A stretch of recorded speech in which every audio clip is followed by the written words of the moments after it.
Artificial intelligence is reshaping nearly every part of our lives, and at the heart of it all are AI semiconductors. These tiny chips have grown into massive strategic assets, shaping not just industries, but geopolitics and even national security. Today, we'll take a closer look at the AI global semiconductors race, where it stands and where it's heading. 네, 오늘도 강성주 박사님 함께 하십니다. 박사님 안녕하세요. 네, 안녕하세요. 반갑습니다. 과학 커뮤니케이터 항성으로 활동을 하고 있는 강성주입니다. 네, 고성능 저전력 AI 반도체를 전문으로 개발하고 계시는 모빌린트 신동주 대표님 나와주셨습니다. 안녕하세요. 네, 안녕하세요. AI 반도체 스타트업 모빌린트 대표 신동주입니다. 네, 지난 10월 말 에이펙 정상회의에서 젠슨 황 엔비디아 대표가 한국을 방한해서 한국이 AI 동반자가 될 것이다라고 밝혔는데요. 또 26만여 장의 GPU를 한국에 제공하겠다고 했어요. 강 박사님, 이게 큰 화제가 되었는데 이렇게 글로벌 시장에서 GPU를 독점 확보하려는 것이 도대체 어느 정도 경쟁이 치열한 건가요? 네, 지난 에이펙 때였죠. 젠슨 황 엔비디아 대표가 한국에 방문을 해가지고 한국에 26만 장의 GPU를 공급을 하겠다. 그것도 최신 버전의 GPU, 현재 나와 있는 최신 버전의 GPU를 공급을 하겠다라고 했는데 그 규모가 일단은 어마어마합니다. 26만 장을 먼저 공급하겠다라고 얘기를 하고 있는데 이 GPU 같은 경우에는 AI를 구현하기 위한 데이터를 학습을 하고 또 AI 성능을 여러 모델을 구현하기 위해서 반드시 필요한 예전의 산업혁명 때 마치 석유와 같은 전략 자산이라고 볼 수 있을 것 같아요. 지금은 전 세계가 AI를 이제 구현하고 만들어내기 위해서 전부 이 GPU를 확보를 하기 위한 전쟁, 총성 없는 전쟁을 벌이고 있다라고 해도 과언이 아니거든요.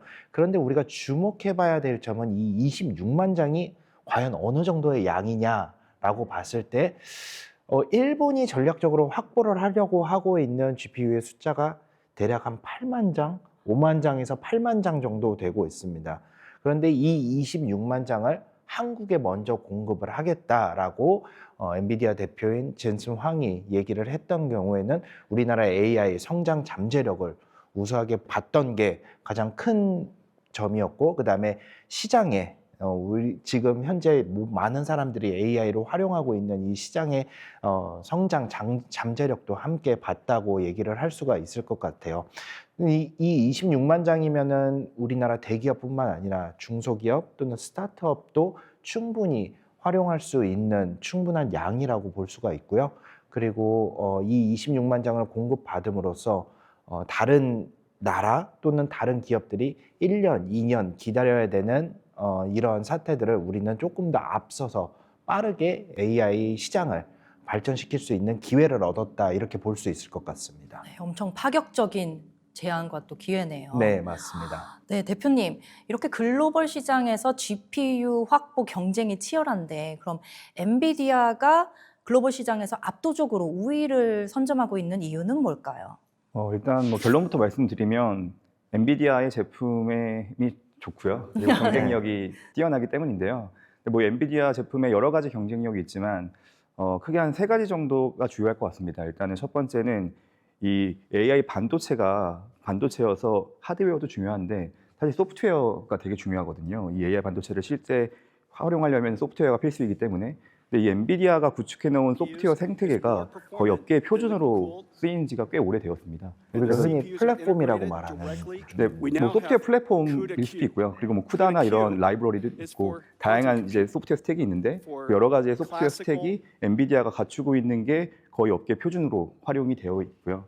그래서 전 세계의 많은 AI 기업, 그다음에 개발자들이 엔비디아의 소프트웨어를 가장 쉽게 활용하고 있습니다. 그리고 또 하나는 지금까지 가장 이제 엔비디아 GPU가 수요가 높은 것이 이 딥러닝 모델, AI라는 딥러닝 모델을 학습하기 위한 데이터 센터입니다. 이 AI가 크게 보면은 이 딥러닝 모델을 학습하는 단계랑 학습이 완료된 다음에 이걸 실제 사용하는 추론 단계가 있거든요. 그래서 예를 들어 구글의 제미나이나 아니면 오픈 AI, 챗GPT 같은 모델을 높은 성능으로 학습하는 단계에 쓰이는 게 있고 학습이 된 다음에 저희가 실제로 활용하잖아요. 활용하는 데 쓰이는 게 있는데 지금까지는 누가 더 이 고성능의 AI 모델을 학습하느냐에 좀 싸움이 있었습니다. 근데 거기에 이제 엔비디아 GPU가 가장 많이 활용되었고요. 근데 이 학습할 때는 이 GPU 한 장을 잘 만드는 것도 중요하지만 이 데이터 센터 레벨에서 수천 장, 수만 장, 뭐 많게는 수십만 장을 전체적으로 최적화하는 게 되게 중요합니다. 그리고 여기에서 이제 이 GPU와 GPU, 그러니까 칩과 칩의 통신이나 이런 부분도 되게 중요한데 엔비디아가 가지고 있는 NVLink나 아니면 인피니밴드와 같은 이 데이터 센터 레벨에서 이 최적화할 수 있는 게 엔비디아가 또 가장 강점을 갖고 있습니다. 그리고 마지막으로는 이 국내가 우리가 메모리 반도체 강국이잖아요. 그래서 삼성전자나 SK하이닉스가 만드는 이 HBM, 하이 밴드위스 메모리라는 이 고대역폭의 메모리가 AI 반도체의 굉장히 핵심인데 그 부분에 있어서 엔비디아가 가장 많은 수량을 확보하고 있고 또 성능 최적화나 양산 최적화도 잘 되어 있습니다. 그래서 어쨌든 결론적으로 말씀드리면 엔비디아 제품이 지금까지는 제일 좋다. 아, 네. 네. 그렇군요. 대표님 앞서 말씀하셨다시피 뭐 GPU를 빼고 또 AI를 논하는 게 거의 불가능할 정도로 우리가 GPU에 대해서 많이 이야기를 하고 있는데 그럼 도대체 이 GPU가 정확히 무엇이고 어떻게 적용되고 있는 건가요?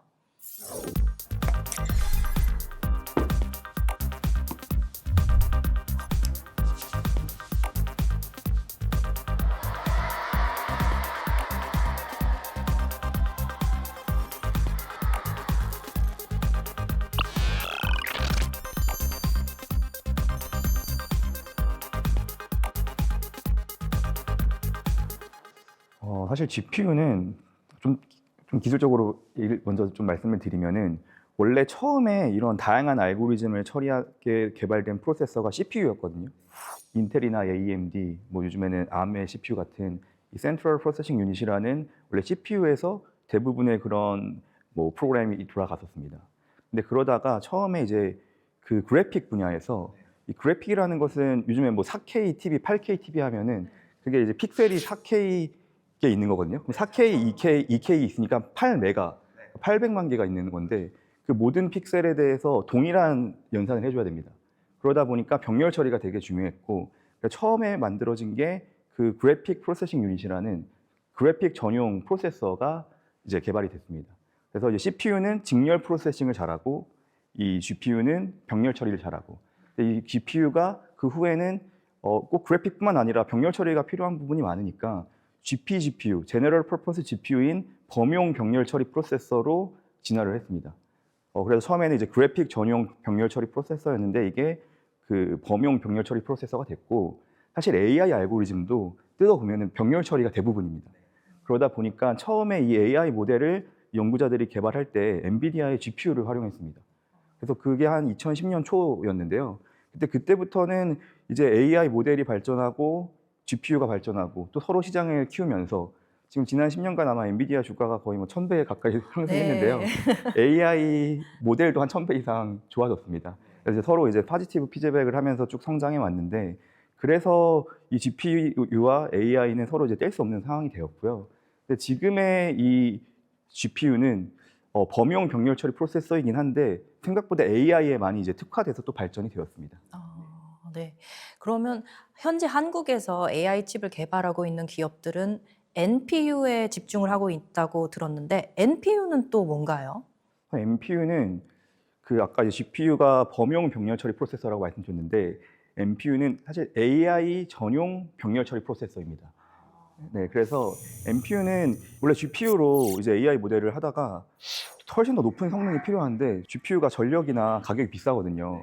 그래서 가성비나 전력 효율이 되게 중요한데 그러면 이 AI에만 포커스해서 칩을 만들면 훨씬 더 높은 가성비와 전성비가 효율이 나올 수 있지 않을까라고 해서 연구 개발되기 시작한 것이 이 NPU라는 분야라고 보시면 될 것 같습니다. 네.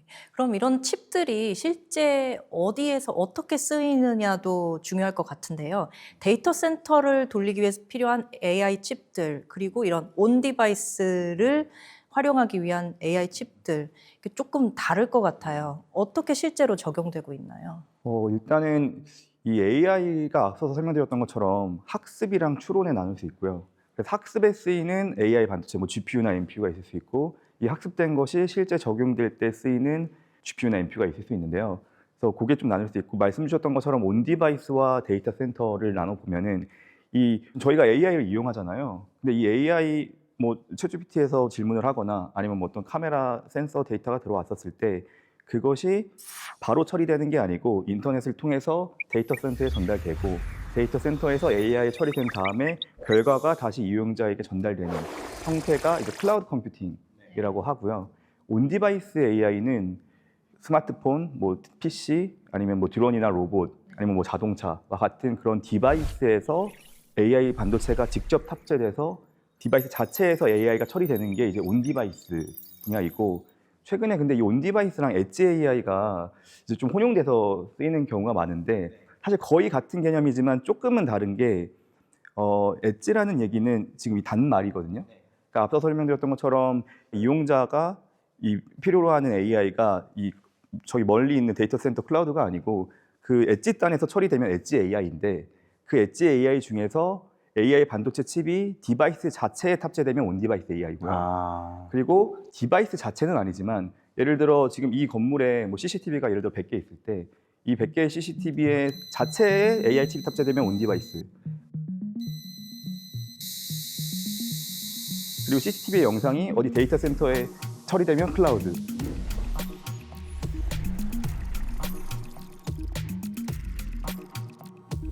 근데 그 중간 단계인 이 건물 내에 있는 서버에서 처리된다라고 하면 여기에 이제 온프레미스 AI라는 또 분야가 또 있습니다.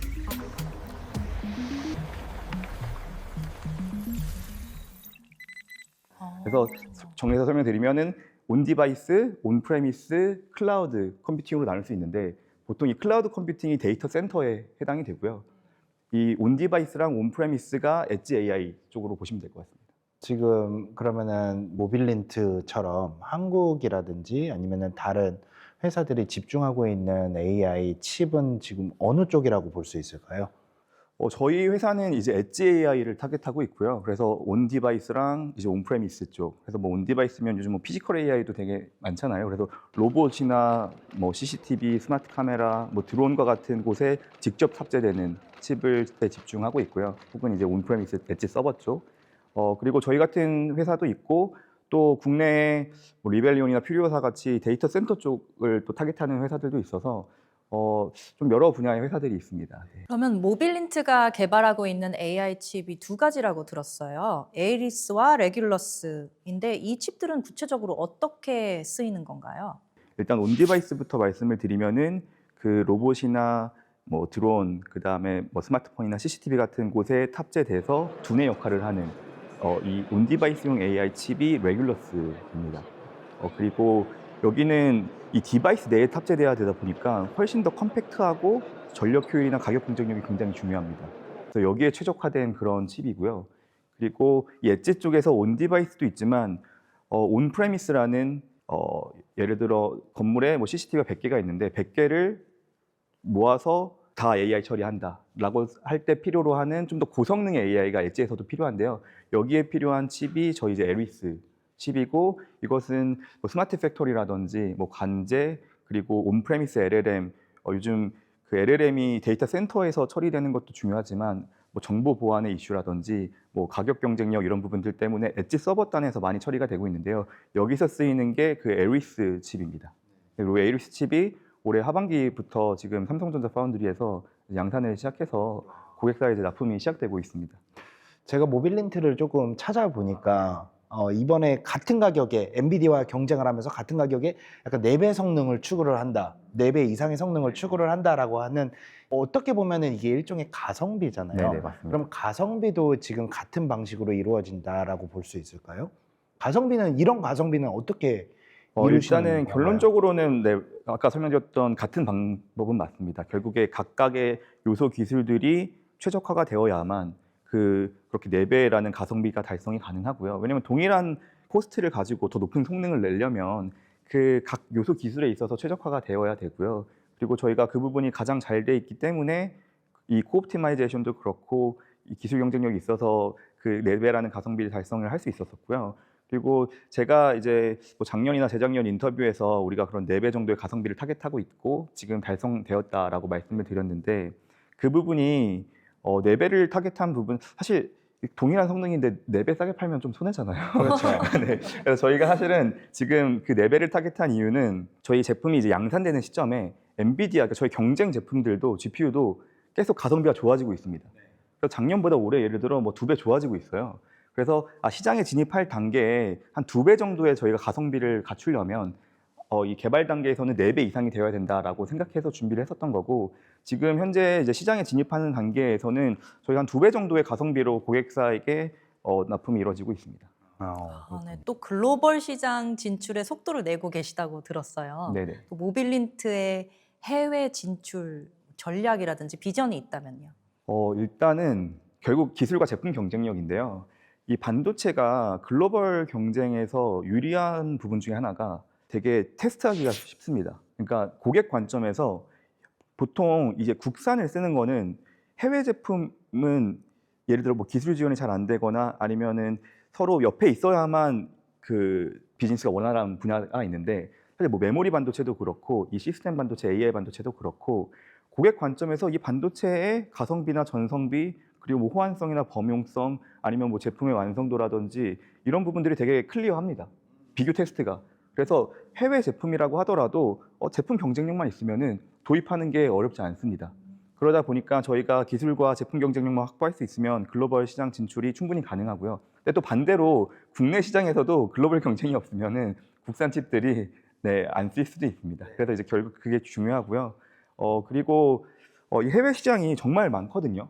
저희 뭐 일본, 대만, 북미 그리고 뭐 유럽, 중동 거의 모든 곳에 시장이 많다 보니까 이런 시장에서 그 시장의 상황과 그리고 고객들과 이미 관계가 형성되어 있는 그 채널 기업들이 있거든요.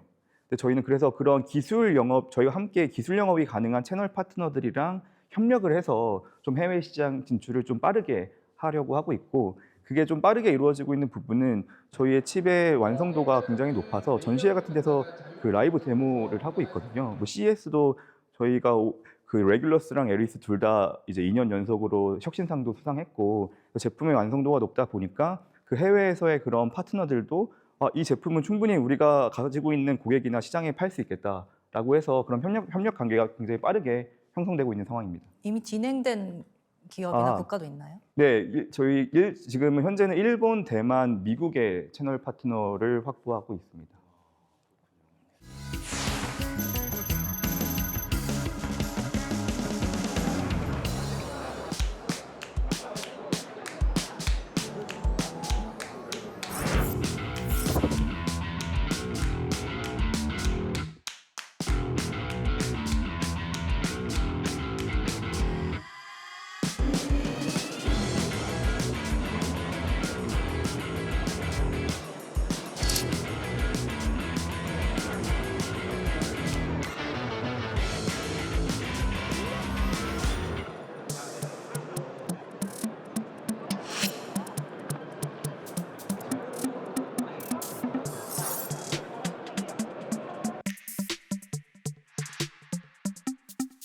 So AIoT exhibition shows what AI and IoT are really used in real industries. So that's why we Mobility joined this exhibition, because we want to show we see the demand for AIoT industry modules, and we also want to show our AGI solutions to the visitors.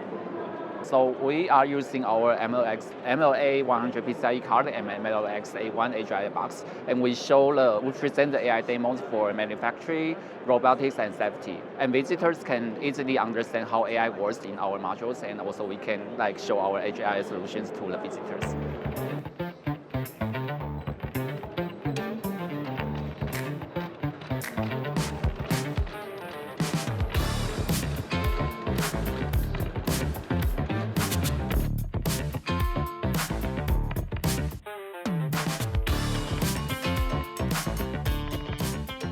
이 MLA100은 저전력과 고성능으로 AI를 돌릴 수 있도록 해줍니다.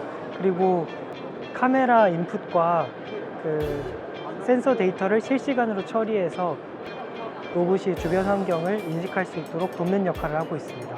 그리고 25W 이하의 낮은 전력으로 구동되기 때문에 로봇을 비롯한 여러 환경에서 사용할 수 있습니다.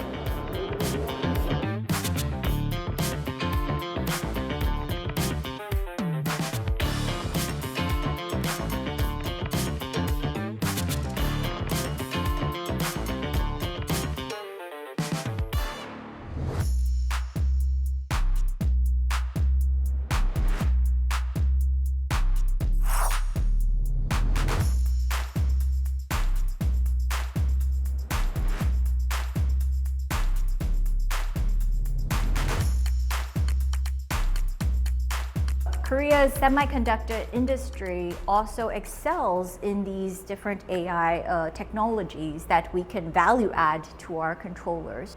Next Cobot and also Taiwan, we have very strong hardware capabilities and manufacturing capabilities.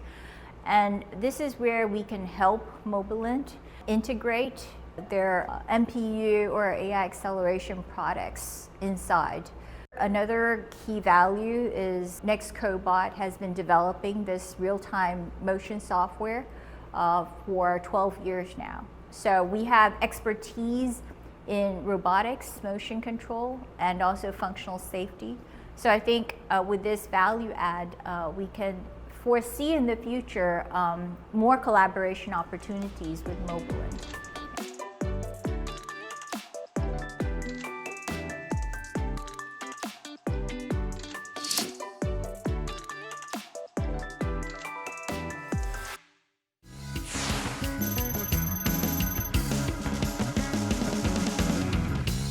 사실 뭐 현재도 그렇고 앞으로도 그렇고 지금 대표님처럼 이렇게 젊은 칩 AI, 칩 전문가분들이 계속 나와서 개발을 할 텐데요. 아무리 기술력이 뛰어나더라도 뭐 양산이라든지 또 시장 보고까지 아주 시간이 오래 걸릴 텐데 한국도 정부 차원에서 이렇게 많은 지원을 하고 있잖아요. 현장에서 직접 경험한 대표님의 경험을 바탕으로 정부가 제일 먼저 그리고 제일 중요하게 어떤 지원을 해주면 좋겠다고 생각을 하고 계시나요? 저희가 회사가 19년에 설립됐거든요. 뭐 연구 개발은 대학원 때부터 한 2013년부터 했지만 19년에 지금까지 작년까지는 연구 개발에 되게 집중하던 시기였고요. 저희가 이제 올해 이 연구 개발에서 실제 반도체를 양산하고 판매하는 시점으로 넘어가고 있습니다. 그래서 이제는 개발에 대한 지원도 중요하지만 실제 이 현장에서 수요 기업들에게 활용되는 게 되게 중요하거든요. 이 수요 기업과 이 AI 반도체 그 개발 기업의 연계에 대한 지원을 많이 해주는 게 가장 중요한 부분 중에 하나이고요. 그래서 실제 수요를 창출하는 부분. 그리고 실제 데이터도 얻을 수 있겠네요. 네, 맞습니다. 네. 또 하나는 이 반도체 생태계에 대한 지원. 그러니까 저희가 칩을 만들 때 정말 많은 기업들이랑 협력해서 만들거든요.